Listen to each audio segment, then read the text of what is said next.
Descanse enquanto eles trabalham. Antes de iniciar a mensagem, só um disclaimer aqui, um aviso importante. Essa mensagem não é para todo mundo. Isso porque há uma parcela de pessoas que são preguiçosas, são irresponsáveis, que esperam cair do céu aquilo que lhes cabe fazer. A esses preguiçosos, os que não queiram trabalhar, essa mensagem não é para você. Para que não haja distorções do objetivo da mensagem. Porque essa é uma verdade para o povo de Deus, para os filhos de Deus. Descanse enquanto eles trabalham. Em 2 Tessalonicenses, capítulo 3, versículo 10, diz o seguinte: quando ainda estávamos com vocês, nós lhe ordenamos isso: se alguém não quiser trabalhar, também não coma. Então, preguiçosos, irresponsáveis, aquelas pessoas que são omissas quanto às suas responsabilidades. Essa palavra não é para você. Contudo, entretanto, todavia, no outro extremo, há um tanto de pessoas que são viciados em trabalho. São pessoas que são governadas pela sua produtividade e desempenho. Aquele que governa e é toda a sua tranquilidade depende da sua performance no trabalho. É guiado pelo mercado, não pela palavra do Senhor. Saiba que, alguns dados para vocês. No Brasil, cerca de 30 das pessoas ocupadas sofrem com síndrome de burnout, conforme dados da Associação Nacional de Medicina do Trabalho. O nosso país, ocupa a segunda posição no ranking mundial. Já o Observatório da Saúde Pública aponta que 26,8% dos brasileiros sofrem de ansiedade. Alguém já disse que ansiedade é excesso de futuro. Sabe quando você perde o sono? Quando você quer dormir e não consegue? Quando você é assaltado pela insônia? Por quê? Você acorda preocupado. Aliás, você nem dorme preocupado. Você fica virando de um lado para o outro da cama, preocupado com o que ainda não chegou. Com um dia que ainda não chegou, com uma notícia que ainda não veio, sua cabeça começa a trabalhar conjecturando, criando um fluxograma mental. Se acontecer isso, eu faço isso, se acontecer aquilo, eu faço isso. E você começa a ter ansiedade.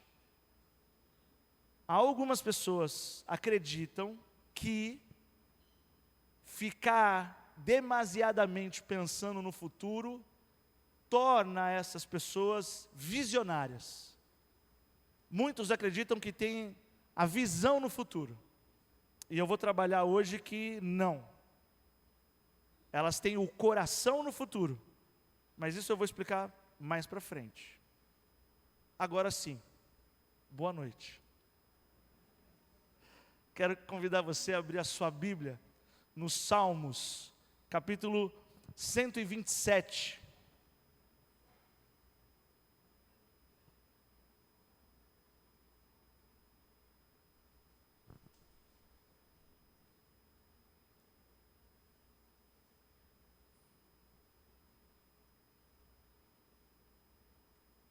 Versículos 1 e 2. Diz o seguinte: se não for o Senhor, o construtor da casa, será inútil trabalhar na construção. Se não é o Senhor que vigia a cidade, será inútil a sentinela montar guarda. Será inútil levantar cedo e dormir tarde, trabalhando arduamente por alimento. O Senhor concede o sono àqueles a quem Ele ama, Em outras versões diz o seguinte, que o Senhor abençoa, ou o Senhor dá enquanto nós dormimos. Essa misteriosa interação entre a soberania de Deus e a responsabilidade humana. Há um equilíbrio, e nós temos que tomar muito cuidado para não cair em extremos. Ora eu trabalho, ou ora Deus age. Eu devo esperar as coisas caírem do céu, ou eu devo fazer acontecer? Como diz a cultura popular brasileira, quem sabe faz a hora, não espera acontecer. E isso vai moldando a nossa cosmovisão, a nossa visão de mundo, a nossa maneira de pensar e agir, responder, viver. Tenho que fazer alguma coisa, tenho que mudar a situação. Qual é a cilada? A cilada é você cair em algum dos extremos.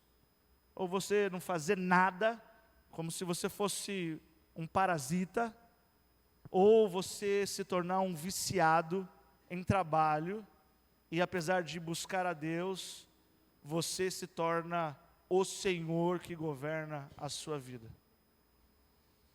Tem um meio termo aí, e o Salmo 127, ele vem trazer esse equilíbrio, que a sentinela deve vigiar, e o construtor deve construir. Em nenhum momento ele não fala ou desencoraja o construtor a construir, ou a sentinela a vigiar. Mas se o Senhor não se fizer presente, se o Senhor não fazer parte de tudo que nós fazemos e produzimos, é inútil, é em vão. É em vão os nossos ofícios, é em vão os nossos relacionamentos, é em vão nossas opiniões. Se o Senhor não fazer parte da nossa vida, é inútil, Salmos declara aqui. Sem o Senhor nós não podemos fazer nada. E isso deve gerar em nós segurança e não ansiedade. Por quê? Porque nós nunca estamos sozinhos, sendo povo daquele que está conosco. Deus é Emanuel, é o Deus conosco, é quem Ele é. Não é o que Ele faz, não é uma habilidade de Deus estar presente. Não é uma qualidade. Nossa, como Deus é bom, que sorte a nossa, hein? O nosso Deus é um Deus presente. É quem Ele é. Ele é presente. Não há nada que você possa fazer para Deus deixar de estar presente. E não há nada que você possa deixar de fazer para Deus deixar de estar presente. A questão é o quanto você permite Ele se manifestar e agir na sua vida. O quanto você abre as portas da sua vida, do seu coração, da sua casa, para realmente Deus fazer parte, entrar e ceiar com você. Isso começa a trazer um pouco mais de luz. Mas antes da gente continuar refletindo sobre o Salmo 127 no caso, é preciso pontuar o que muitos consideram o que nós vivemos hoje, a sociedade da performance. Existe um filósofo sul-coreano chamado Byung-Chul Han. Ele destaca o que chama de sociedade do desempenho. E nessa sociedade do desempenho, o poder se exerce por meio da autoexploração. Ao contrário da modernidade, por exemplo, onde outros exploravam poderosos, aí se joga para o sistema e vários clichês, onde um terceiro externo explorava você. Byung-Chul Han, ele tem uma tese, que está sendo muito bem aceita, dessa sociedade do desempenho, que também gerou um livro clássico, que se tornou A Sociedade do Cansaço, em que hoje as pessoas são condicionadas a se autoexplorarem. Porque o que está incutido é que o seu valor está atrelado à maneira como você se exibe, como você performa, como você se expõe, o tipo de imagem que você constrói, como você afeta ou influencia. Nós estamos na vida moderna, nós testemunhamos o nascer de uma nova profissão. O que a pessoa é? Influencer. Formada em quê? Formada em Instagram. Então, quanto mais você consegue desenvolver uma habilidade e competência de influenciar os outros, mais valor de mercado você tem. Então, você começa a se autoexplorar. E quando você consegue engajar, você não pode deixar mais a peteca cair. E aí você vai se consumindo. Byung-Chul Han identifica que o problema da sociedade contemporânea, olha que interessante, isso aqui é como o mundo está pensando, irmãos. Depois a gente vai vir com a palavra de Deus, tá? Byung-Chul Han identifica que o problema da sociedade contemporânea é um excesso de positividade, não negatividade, positividade. A positividade não é mais algo bom, mas se torna uma pressão. Ela vem desencadear o burnout, esgotamento, depressão, doenças que não são causadas por uma coerção negativa, de alguém te pressionando ou de alguém explorando, mas por uma pressão positiva, uma pressão interna, de pessoas e produtos e cursos que você consome, e você paga rios de dinheiro, onde a pessoa fala assim, você pode, você é o cabeça e não cauda, você é o leão, todo mundo aqui vai vencer, todo mundo aqui é o topo da pirâmide, você é mais, não se contente com pouco, tem 7 chaves para o sucesso, 5 chaves para o sucesso, 3 chaves para o sucesso, sucesso para chaves, é escada, é porta, é password, é tudo, é senha, é código, e você fica perdido numa espiral, e uma sede, um egoísmo por buscar o topo do sucesso, e você se mata por isso.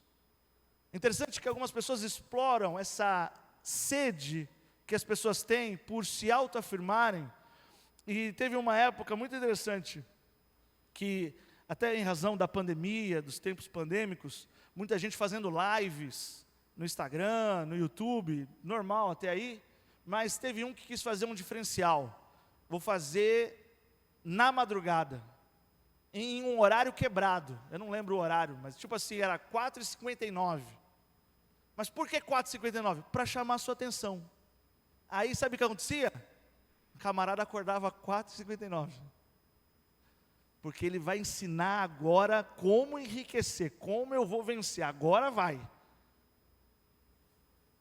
Tem razão, alguém enriqueceu, o cara. O cara que deu a live, está muito bem, obrigado, mandou um abraço, boa noite para vocês, cada um aqui, um beijo.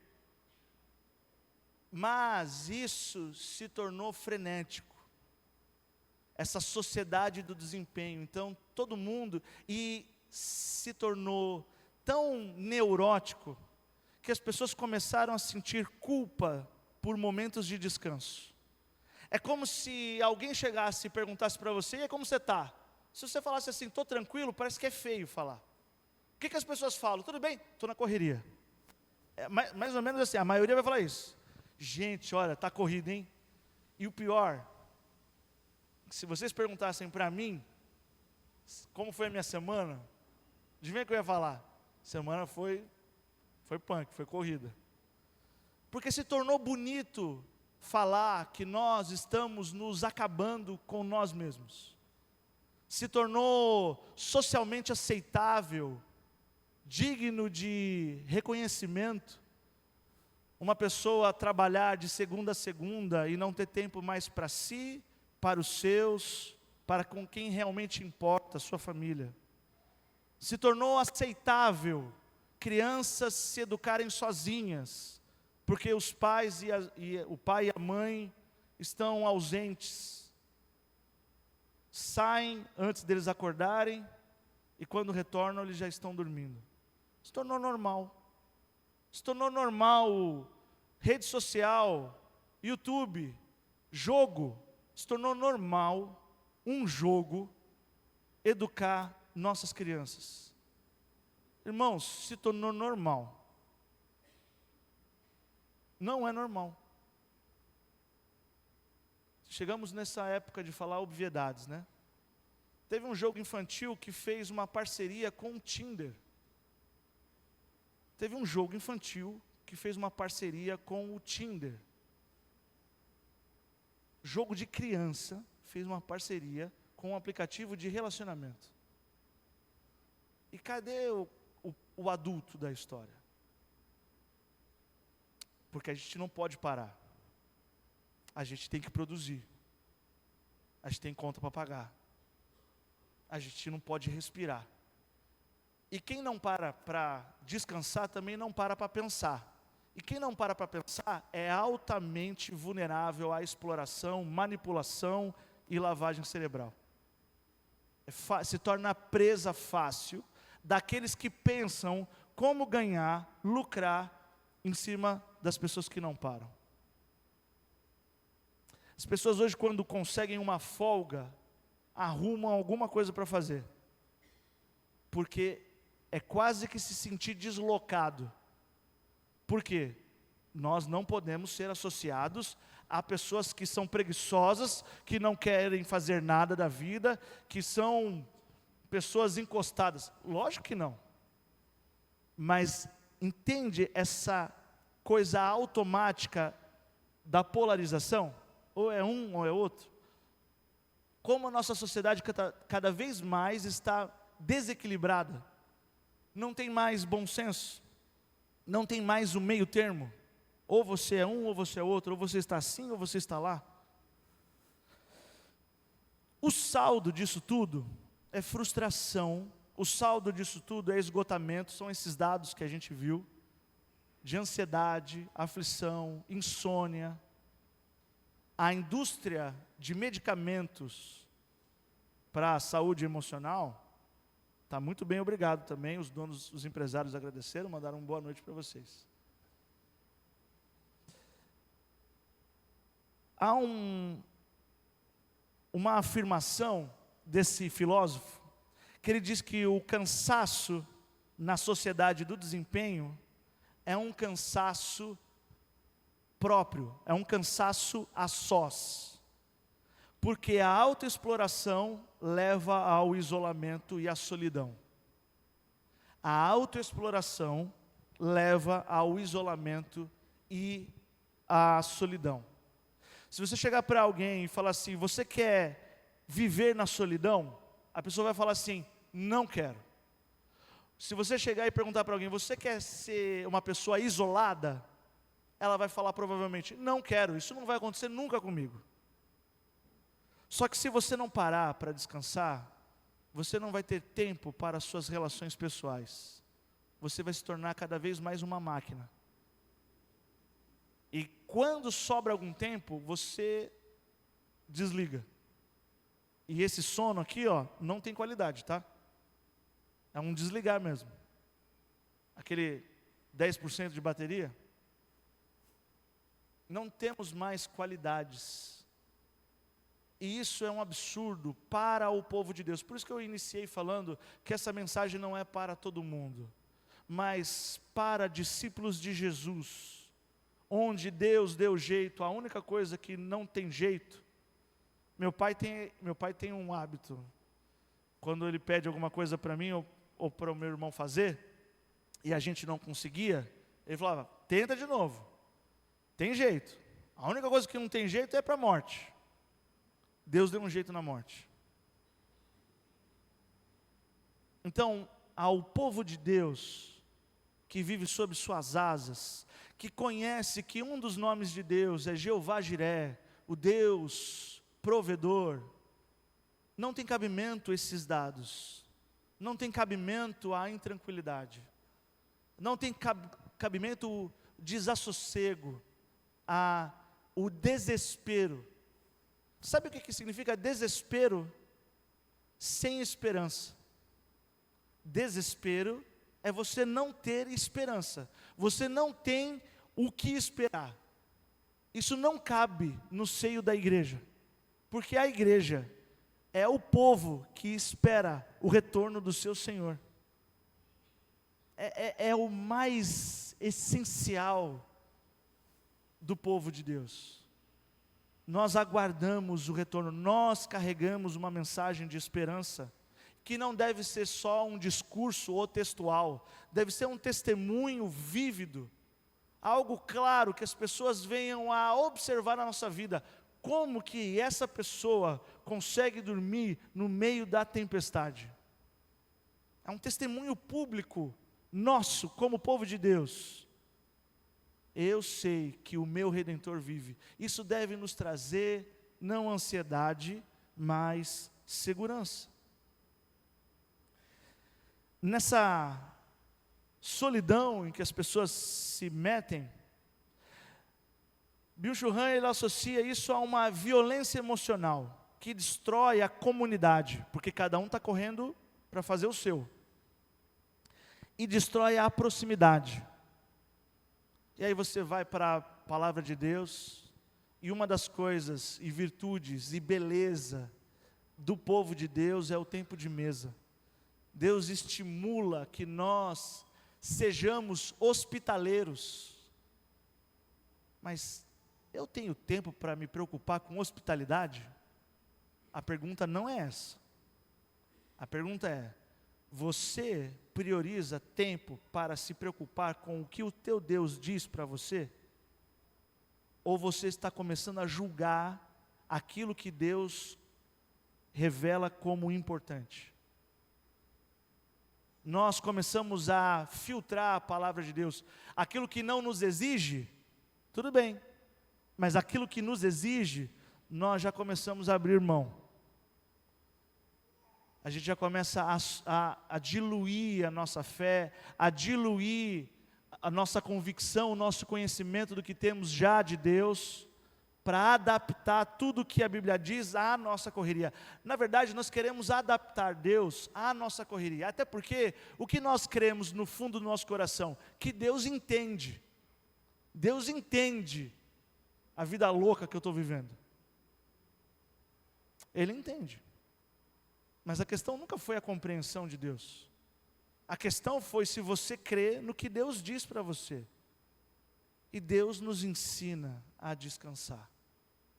Deus quer nos ensinar isso hoje. A mentalidade bíblica, a mentalidade cristã, ela pensa muito diferente da sociedade da performance. Quer um exemplo? Observe, não precisa nem abrir. Acho que a maioria, ou se não todos, conhecem a parábola dos talentos. Essa parábola está no Evangelho de Mateus, capítulo 25, de 14 a 30. Deus separou algumas pessoas e deu talentos para essas pessoas. Para um deu 5, para outro deu 3, para outro deu 2, para outro deu 1. Esse que recebeu 1, o que ele fez? Enterrou. E os outros? Os outros trabalharam para multiplicar. E eles multiplicaram. O dono voltou. E quando o dono voltou, falou com aquele que tinha recebido 5, olha, o senhor me deu 5, estou te devolvendo 10. Olha, o senhor me deu 2, estou te devolvendo 4. E você? O senhor me deu 1, mas eu não perdi, nem arranhei. Está aqui, ó, do jeitinho que o senhor me deu. E aí ele recebe uma ensaboada no final. E quando nós vemos a lição que Cristo, o nosso Senhor, nos dá sobre a parábola dos talentos, nós não temos dificuldade de julgar essa pessoa. Não, esse que enterrou, não acabou bem para ele. Bem feita, não tinha que acabar mesmo. Ele tinha que fazer o quê? Igual que os outros fizeram. Porque os outros têm mais valor. Os outros multiplicaram. Ele enterrou. A gente tem uma facilidade. A gente não, vai. As outras igrejas. A gente é limpinho. A gente pensa assim, não. Esse que não se deu bem porque enterrou um talento que tinha, ele vale menos do que os outros. Ele tem menos importância do que os outros. Tanto é que Deus já sabia disso. Por isso que Deus não deu 5 para ele. Nem deu 2 para ele. Deu 1 só porque sabia que não valia muita coisa. Não é isso que a história quer dizer. Não é isso que a parábola quer dizer. Porque se vocês repararem, o talento, ele não deve ser interpretado como recompensa. E nós, infelizmente, nós lemos assim: aquele que recebeu 5 talentos, entra na nossa cabeça como aquele que recebeu 5 recompensas, é o que vale mais. E o que recebeu 2 recompensas, vale não tanto quanto de 5, mas mais do que de 1. E o que recebeu 1 recompensa, não vale nada. Não é isso. Talento é responsabilidade. Deus confiou 5 responsabilidades para um, 2 responsabilidades para outro, e 1 responsabilidade para aquele que abafou. Porque recompensa, descrita no final da parábola, todos receberam igual.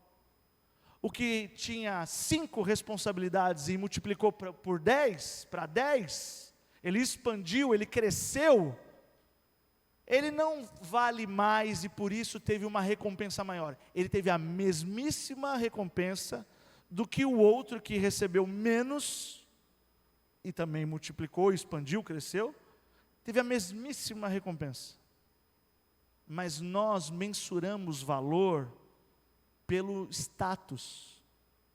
Olha como a gente é tranqueira. Dependendo do emprego de alguém, a gente trata melhor do que o outro.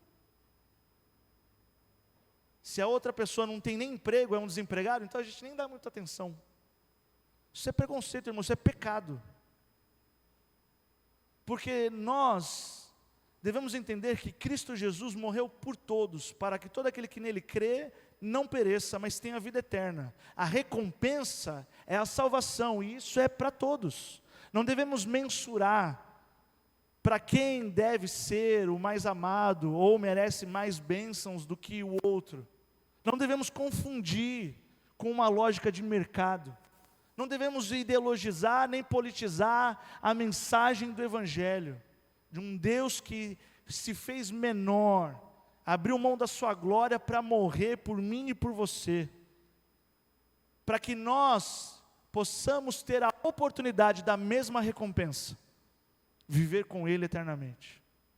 Nosso valor não está no que nós fazemos, o nosso valor está no que Jesus fez na cruz. Quer saber o nosso valor? Está na obra do Cristo. Que a nossa vida possa apontar para Ele, não para o nosso currículo. Nós devemos apontar para a Bíblia, não para o LinkedIn.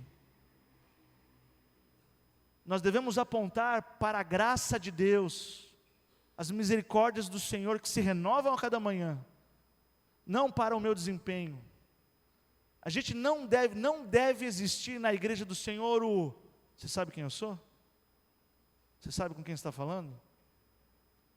Irmão, não existem castas no povo de Deus. Existe o rei e os súditos. Existe o rei e o servo. E é ridículo alguém brigar com outro. Não, eu sou mais servo que você. Não, eu sou servo. Mas eu sou servo 3 estrelas. Não, eu sou servo plus. É ridículo isso. Existe só um Senhor, só um que é digno. Nós cantamos isso. Não é na religião cristã a divisão por castas. Não somos nós. Nós devemos pregar o Evangelho a todos, independente de gênero, de ideologia política, independente de opiniões pessoais. Já ouviram a história do semeador? Sabe como começa? O semeador saiu a semear. Olha aqui, que genial, né? O que o semeador faz? Semeia.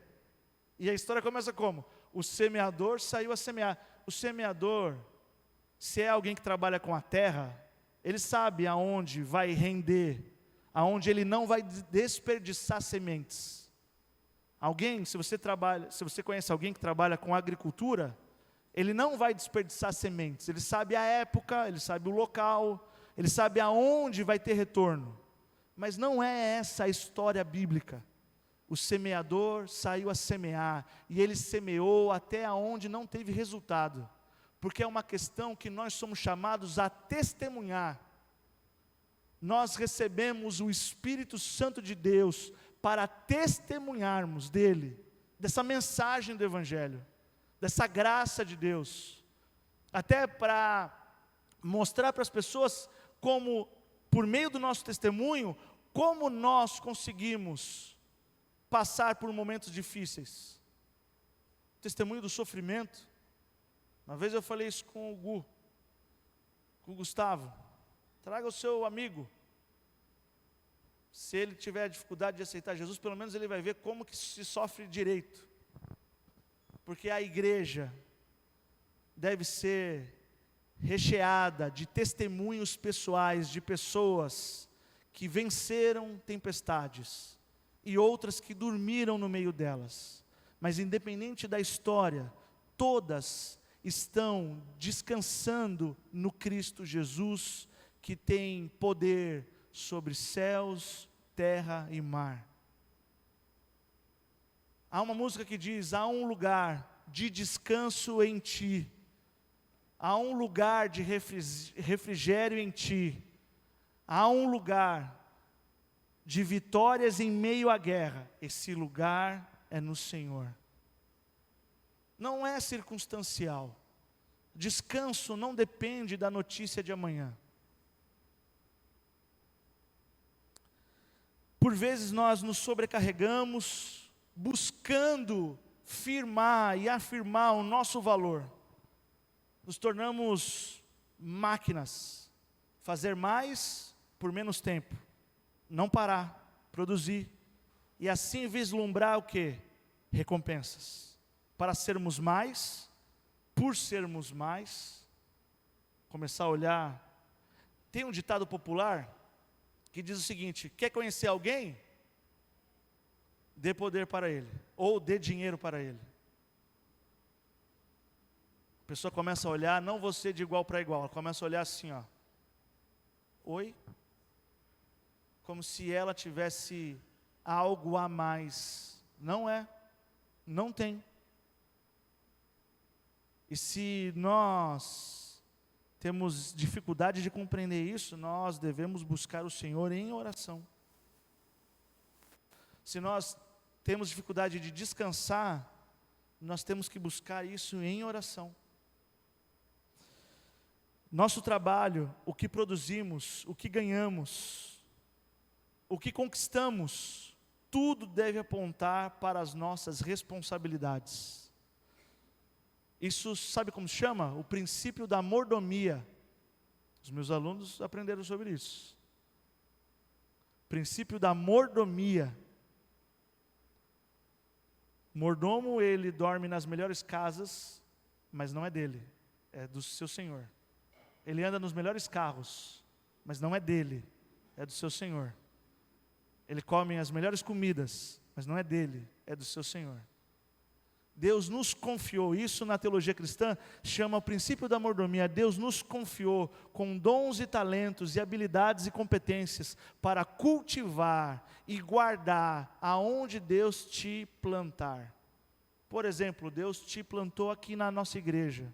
Para quê? Para você assistir de uma maneira passiva? Não, para você ter a responsabilidade de cuidar e cultivar, tornar a nossa igreja produtiva.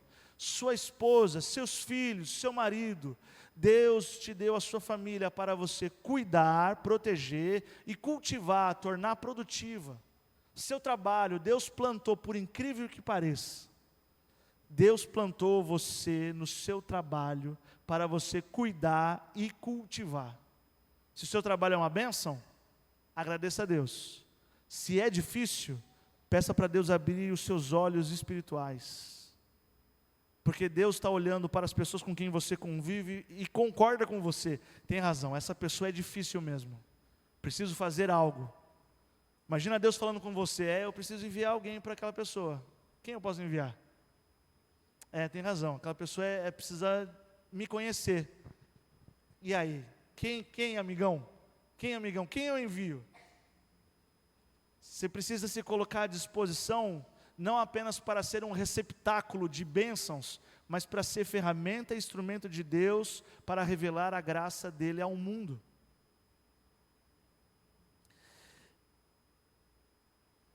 Voltando a observar o Salmo 127, embora a sentinela trabalhe, se Deus não cuidar, é em vão.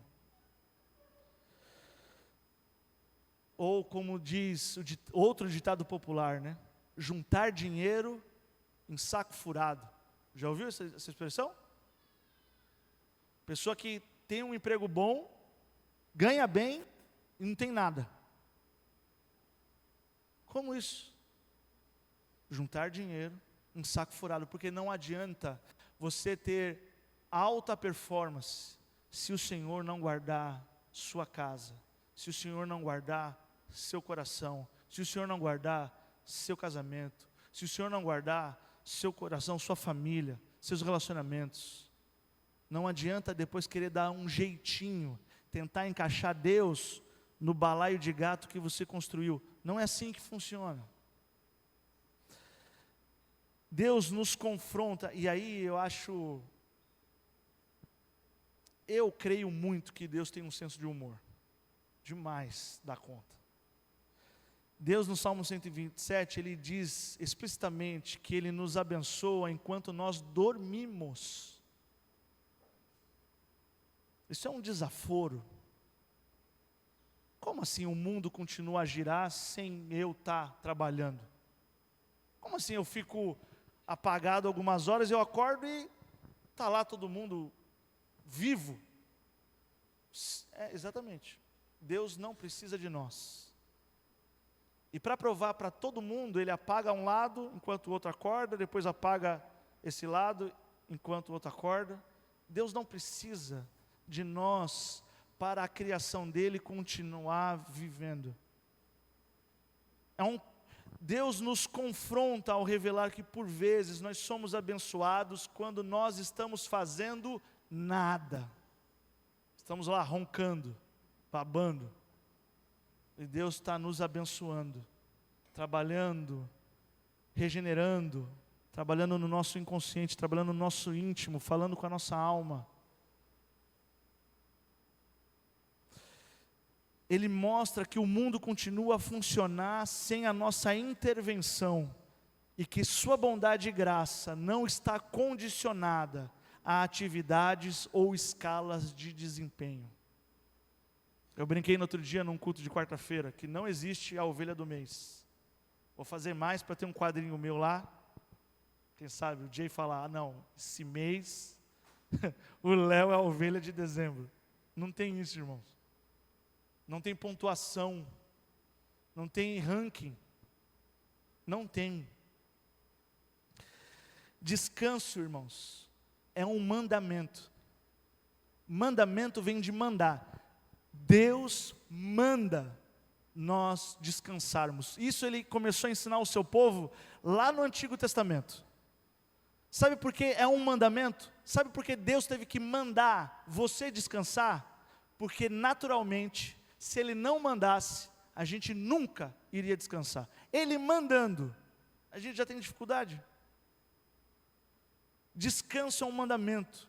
Nós não queremos reconhecer que precisamos parar. Por quê? Porque nós não gostamos de reconhecer que nós temos limitações, que nós precisamos de fôlego, que precisamos respirar, que nós precisamos descansar. Nós não gostamos de se sentir vulneráveis, com debilidades. Porque o que nós ouvimos cada vez mais é que nós somos águias, nós somos leões, nós somos os fortes, gigantes. Não, irmão, você precisa parar, você precisa comer, você precisa descansar, você precisa ir no banheiro. Como qualquer ser humano, você não é mais do que ninguém. Interessante que, quando Deus revela que nós não somos tão fortes quanto nós pensamos, Ele deixa isso como um lembrete para nós. Abram suas Bíblias em Êxodo capítulo 20. Capítulo 20, versículos de 8 a 11. Ele diz o seguinte: lembra-te do dia do sábado, para santificá-lo. Trabalharás 6 dias, e neles farás todos os teus trabalhos. Fazer os teus trabalhos quando? Onde? nos 6 dias. Mas o 7º dia é o sábado, dedicado ao Senhor teu Deus. Nesse dia, não farás trabalho algum, nem tu, nem teus filhos ou tuas filhas, nem os teus servos ou servas, nem os teus animais, nem os estrangeiros que morarem em tuas cidades.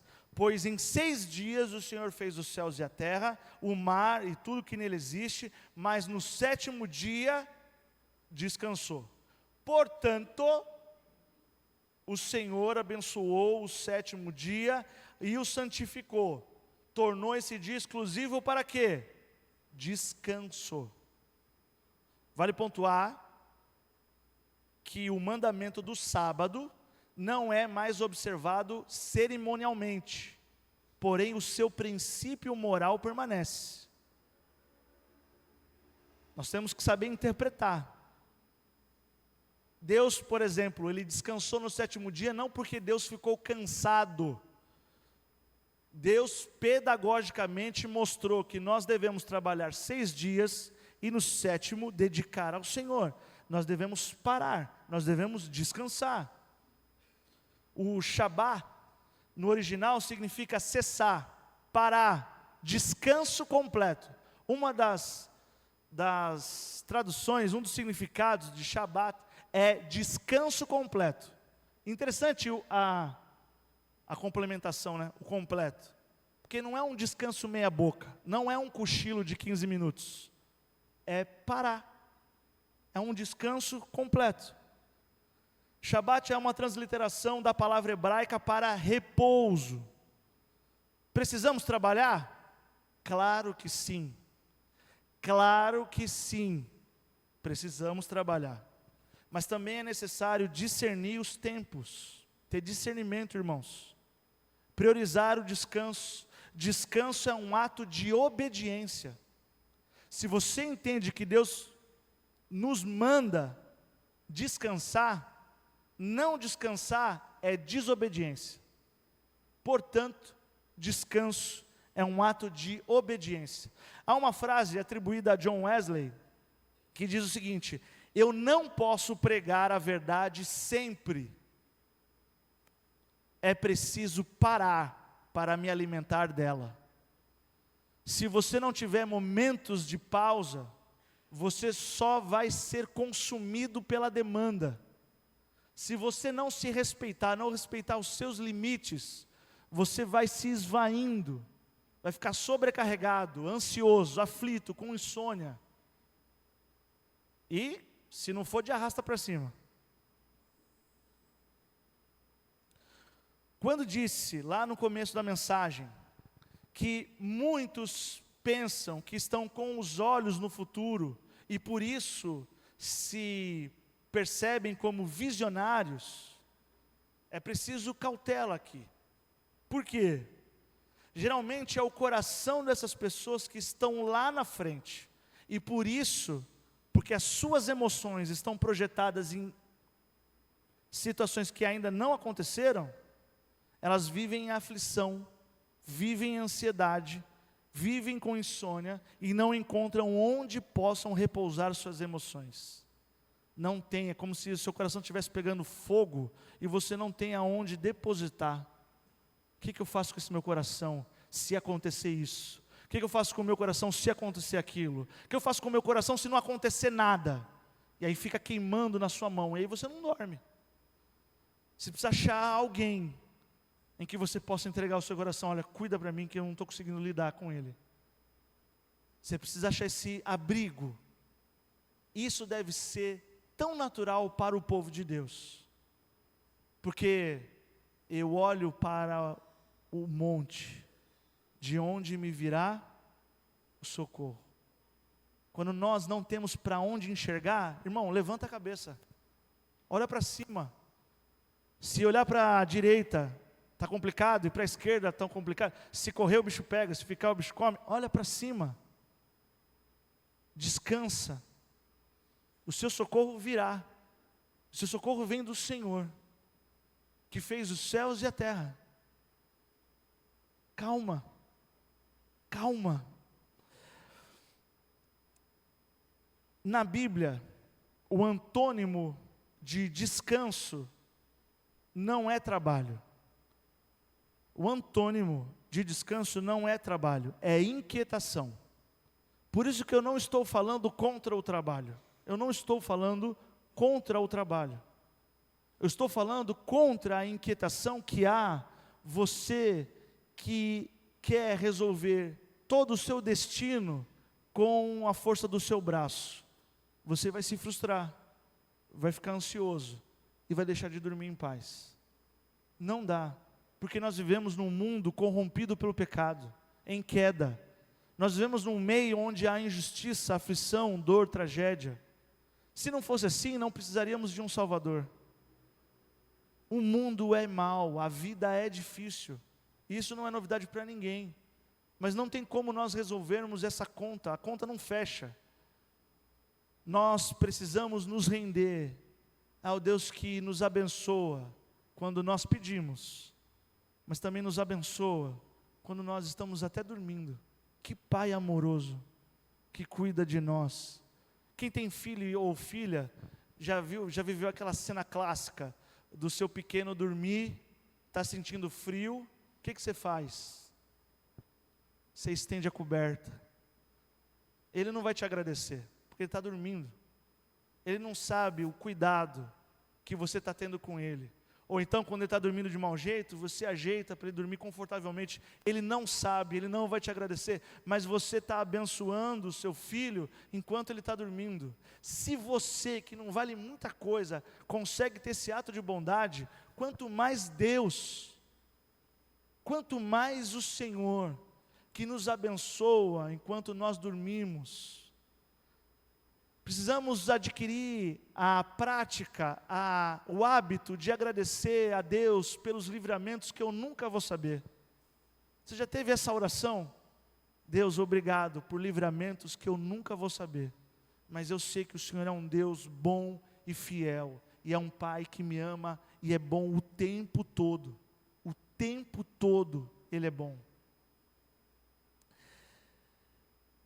Para o cristão, ter olho no futuro significa não perder de vista a paz, por acreditar no retorno de Jesus e na ressurreição do corpo e na vida eterna. O tempo é escasso, mas também é sagrado, irmão. Devemos sim buscar sabedoria, ter discernimento, ser organizado, fazer planos. Nós devemos fazer planos, mas ao povo de Deus, todo o nosso planejamento é elaborado para no fim ser entregue, rendido a Deus. Abram lá em Provérbios, capítulo 16, versículos de 1 a 3. Ao homem pertence os planos do coração, mas do Senhor vem a resposta da língua. Em nenhum momento Deus está desencorajando a você fazer planos. Todos os caminhos do homem lhe parecem puros, ou parecem bons, mas o Senhor avalia o espírito. É aqui, irmãos, nesse versículo, só para você se entender melhor. Sabe quando chega aquela parte da oração, que você se pega tentando convencer a Deus que o seu plano de dominar o mundo é mirabolante e é o melhor? Deus, você não está entendendo, vai por mim, não tem erro. Sabe aquela oração que fala assim, Deus, o meu pedido é esse, mas é nesse jeito e é no meu tempo. Sabe quando a gente começa a debater com Deus? Então, todos os caminhos do homem lhe parecem puros. E é verdade, todas as minhas ideias eu acho geniais. Impressionante. Eu tenho uma ideia e falo, nossa, que ideia genial. Aí eu falo com a minha mulher, aí ela me traz de volta para a realidade. Versículo 3. Consagre ao Senhor tudo o que você faz, e os seus planos serão bem-sucedidos. Está vendo? Se você não fizer plano, o seu plano não vai ser bem-sucedido. Mas por que o seu plano vai ser bem-sucedido? Por quê? Por consagrá-lo ao Senhor. Sabe por que existe essa interação? Porque interação é uma outra palavra para relacionamento. É no seu relacionamento com Deus, irmãos, que nós crescemos, expandimos, evoluímos, nos desenvolvemos, amadurecemos, é no nosso relacionamento, não é o tanto que eu sei de Deus, é o tanto que eu me relaciono com Deus, é o quanto eu busco ouvir a sua voz e obedeço. E quando eu não concordo, eu me submeto. Não existe não concordar com Deus, irmãos, não existe. No Novo Testamento, o descanso, e aí já começa uma mudança de visão, de paradigma, do Velho para o Novo Testamento. No Novo Testamento, o descanso, ele não é circunstancial, ele não depende do quando e onde, ele não depende mais do templo e do sábado, mas o descanso é existencial, é no nosso relacionamento com Jesus que nós descansamos. Extrapola o sábado e o templo. Em Mateus, abram lá, Mateus capítulo 11.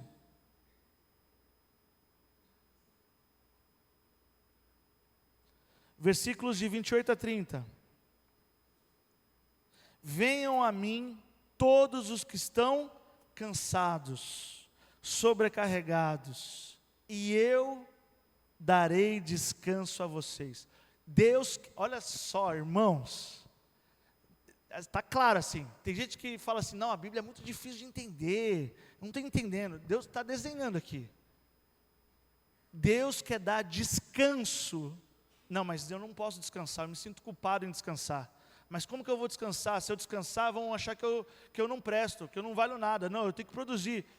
Irmãos, venham a mim todos os que estão cansados e sobrecarregados, e eu darei descanso a vocês. Tomem sobre vocês o meu jugo, e aprendam de mim. Está vendo que não é natural? A gente precisa aprender com Deus.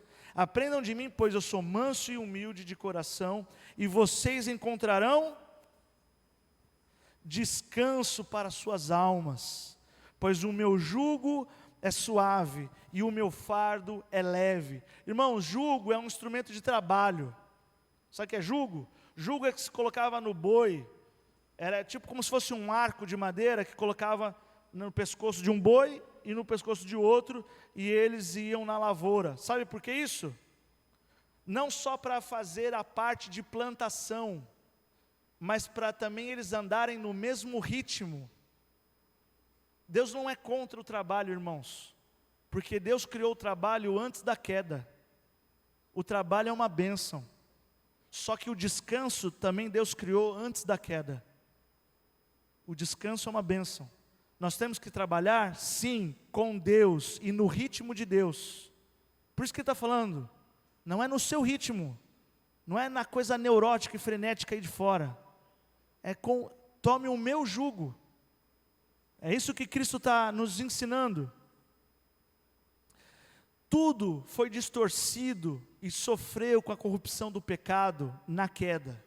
Por isso que as pessoas maldizem a segunda-feira e a gente acha isso normal.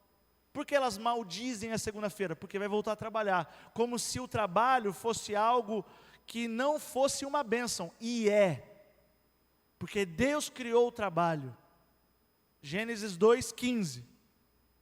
E Deus criou o descanso. Antes da queda, antes do pecado, antes da distorção. Mas não é por causa da miopia que nós ganhamos com o mundo corrompido, que devemos abrir mão da palavra de Deus. Entre o que eu acho e o que a Bíblia diz, irmãos, fico com o que a Bíblia diz. E aí Cristo está nos ensinando aqui, tome o meu jugo. Entre tantas coisas que essa passagem tem como sentido, ela também serve como uma metáfora para o ritmo das nossas vidas. A menção ao jugo e o convite para aprendermos de Jesus, com Jesus, do jeito de Jesus, que é manso e humilde. Sugere aqui que Jesus estava fazendo uma referência a um jeito de se relacionar com o trabalho. Por meio do jugo dele, por meio da visão dele. O jugo não é apenas um conceito espiritual na vida cristã, mas é explicitamente ligado a uma maneira de trabalhar que se alinha ao ritmo e ao modelo de Cristo. Devemos trabalhar, mas da maneira que o Senhor ensina e no ritmo que Ele nos ensina, priorizando o cuidado e o cultivo de tudo que realmente importa e que Ele nos deu para zelar. Irmão, Deus deu a sua família para cuidar. Cuide. Cuide. Porque orfandade já é triste, mas ver uma criança órfã de pais vivos é mais triste ainda. Deus te deu responsabilidades para cuidar da sua família, para você ser responsável, assumir suas responsabilidades por pessoas que verdadeiramente te amam. Porque no mercado, amigão, no mercado ninguém é substituível. No mercado, você saiu, a cadeira nem esfria. Tem outro no seu lugar.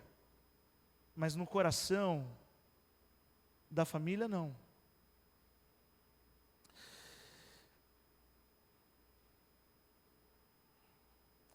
Não devemos sucumbir à ansiedade, à aflição, correndo o risco de faltarmos aos nossos por exaustão, em razão da ilusão da autossuficiência por acreditar que dá conta de tudo sozinho.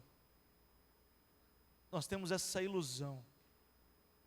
Eu vou dar conta de tudo sozinho. E aí quando sobra tempo, eu vou ter um tempo com a minha filha. E aí eu estou lá. No outro dia, parênteses aqui, muito legal.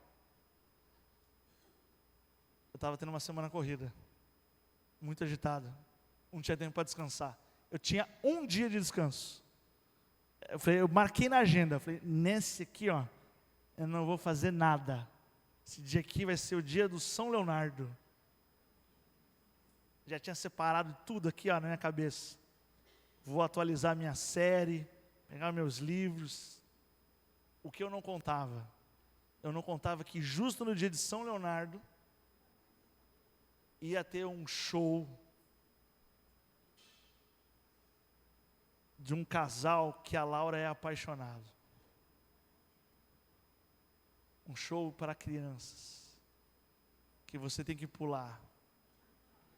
Há milhares de pessoas, você fica 3 horas na fila. Eu falei com a Michele, sábia, minha esposa, falou, é você que vai.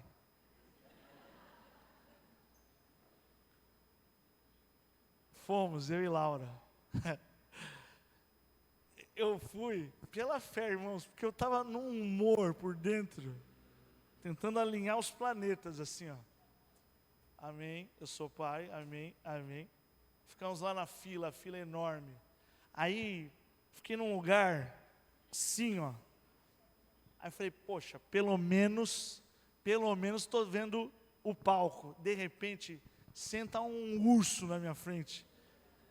Cara, eu não vi mais nada. Falei, não acredito que eu vou passar a noite aqui vendo nada.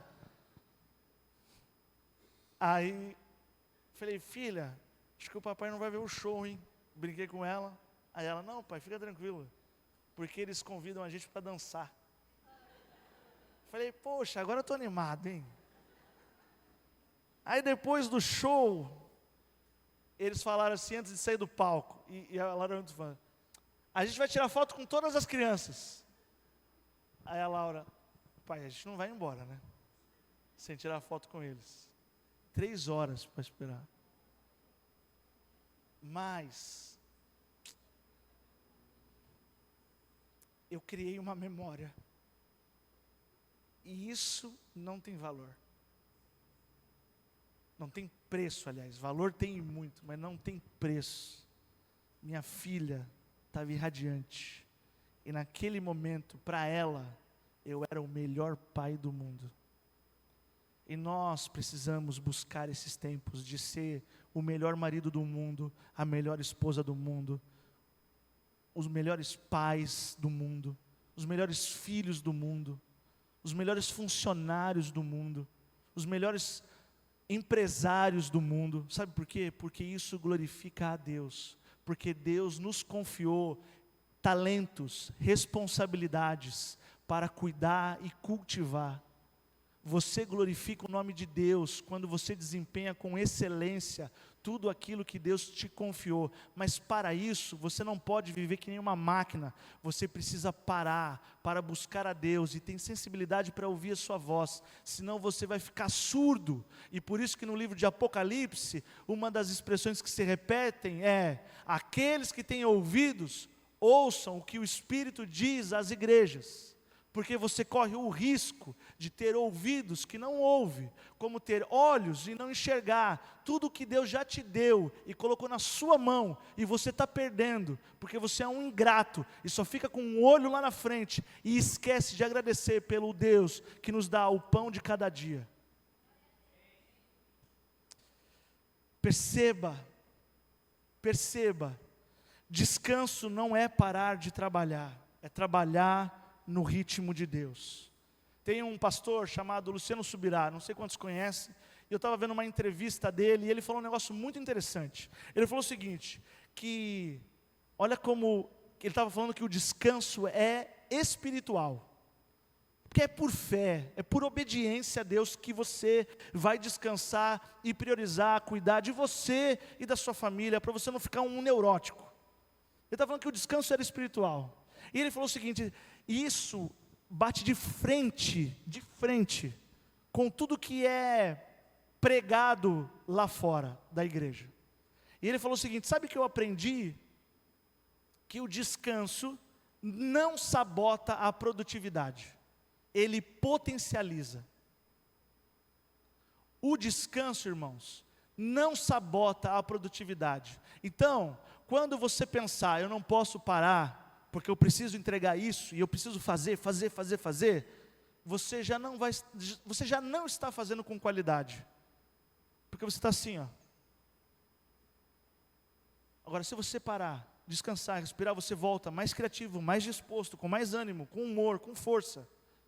O descanso, ele potencializa, mas são duas visões, a visão de Deus e a visão do mundo, porque são dois deuses. É o Senhor, Deus Todo-Poderoso, e Mamon. E como qualquer ídolo, vai exigir sacrifício. E o sacrifício, por vezes, é a nossa saúde. Nós sacrificamos aquilo justamente que Deus nos deu para cuidar e zelar. Descansar revela ainda aonde está o seu coração. Não precisam abrir, mas no Evangelho de Lucas, capítulo 8, não abram lá, vai. Estamos na igreja, num culto? Ora. Lucas 8, 23.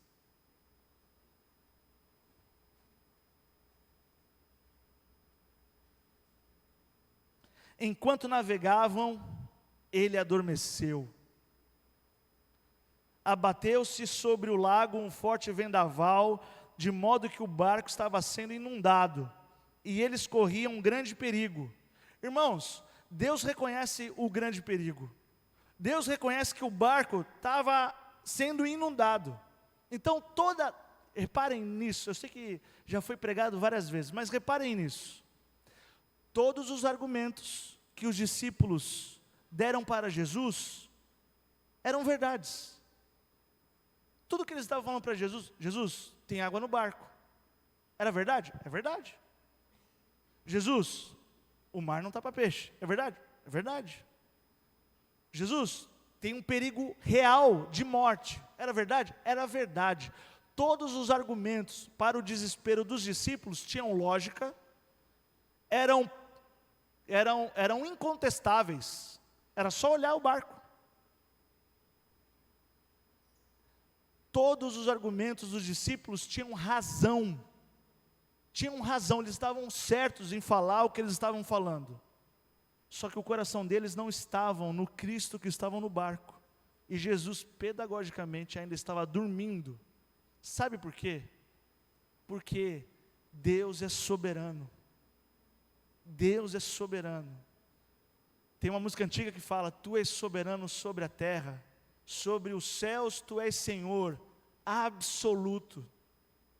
E ainda assim, olhas para mim, e a música começa a falar de um relacionamento com Deus. Esse Deus soberano, Ele não teme as circunstâncias.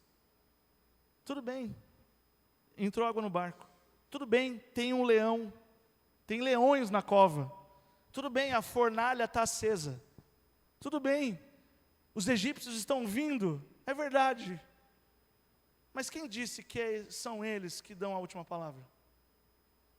Quem falou que é o seu boleto que dá a última palavra?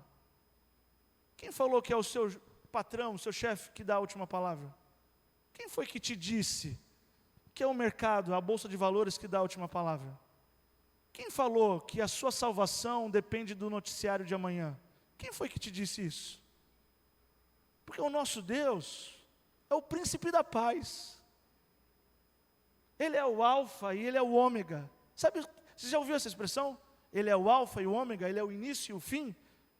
Nós só estamos aqui porque Ele começou. E só vai acabar quando Ele quiser acabar. Então quando alguém vier com alguma trama apocalíptica, vai vir um filme tal, vai estourar, vai explodir. Irmão, só vai acabar quando o meu Deus falar que vai acabar. Porque Ele é o alfa e Ele é o ômega. É quem Ele é Ele que manda, Ele é soberano, Ele é Deus. Ele não é homem para que minta, Ele não é limitado, Ele é Senhor. E nesse Deus a nossa alma descansa. Trabalhe com responsabilidade, descanse com confiança, porque descanso não é pausa da fé, mas é expressão da fé. Viver somente para o amanhã nos faz insensíveis para reconhecer o Deus que nos dá o pão de cada dia, nos torna idólatras, atrás de riquezas e falsas seguranças. Viver somente para o amanhã nos faz desperdiçar o presente do hoje, nos torna cegos para as oportunidades que surgem a cada amanhecer. No livro de Lamentações, diz, como foi dito na equipe de louvor aqui, as misericórdias do Senhor se renovam a cada manhã. Viver somente para o amanhã nos torna incapazes de desfrutar o que Deus já nos deu até aqui. Nos torna tolos e não nos damos contas dos tesouros ao nosso redor. Presta atenção. Tem um trecho de uma música em que o autor Guilherme de Sales diz o seguinte: porque a sua fortuna não está nas coisas que você possui, mas no que jamais você venderia. Cara, volte para casa hoje e comece a olhar e comece a agradecer a Deus. Obrigado, Senhor. Obrigado, Senhor. Obrigado, Senhor. Após criar a vida, o universo, o mundo, Deus descansou. E isso foi para nos ensinar. Deus descansou para estabelecer um padrão, não porque Ele precisasse, mas porque eu e você precisamos. Quero chamar a equipe de louvor, caminhar para as considerações finais. Descansar, irmãos, prestem atenção, descansar é um posicionamento de quem deseja conhecer o Senhor da provisão. Descansar é um posicionamento para quem quer conhecer o Jeová Jiré. É ter um relacionamento íntimo de confiança com o Deus provedor. Descanso implica em priorizar um tempo para se relacionar e conhecer a Deus. Buscar a Deus não deve ser visto como uma tarefa. Eu preciso buscar a Deus, senão dá azar. Não é isso. Buscar a Deus não deve ser visto como uma tarefa, mas uma vocação da criação que se volta para o seu Criador. Considere isso. Descansar é um ato de fé. Eu quero convidar você a respirar agora. Descansar é um ato de fé. E sem fé é impossível agradar a Deus. Descanso não é apenas parar. Descansar é a fé em depender de Deus e desfrutar de todas as bênçãos que Ele já nos deu. que não tem nem como contar. A gente cantou isso hoje. São tantas bênçãos, mas a gente fica pedindo mais. Sabe por que a gente fica pedindo mais? Porque a gente não olha e não se dá conta de tudo que Ele já nos deu. E a gente fica, me dá, como se fosse sanguessuga. O altar vai estar aberto, irmãos. E eu quero que você preste muita atenção no apelo dessa noite. O altar vai estar aberto para aqueles que querem aprender a descansar em Deus e ainda não conseguem. Mas também o altar vai estar aberto para você trazer algum nome em oração por alguma pessoa que precisa aprender a confiar mais em Deus, naquele que tem o controle na palma da sua mão, e que a Bíblia revela que o seu governo nunca terá fim. Nesse Deus eu posso dormir. Minha oração é que hoje você durma em paz e que você acorde amanhã com olhos de enxergar, ouvidos de ouvir, para perceber tudo que Deus tem falado com você e já tem te abençoado. Não tenha sobre ti um só cuidado, qualquer que seja, pois somente um, já seria muito para você. O nosso trabalho é aprender a descansar em Deus, e o trabalho dele é a alegria de cuidar dos seus filhos e discípulos. Que sejamos nós, em nome de Jesus.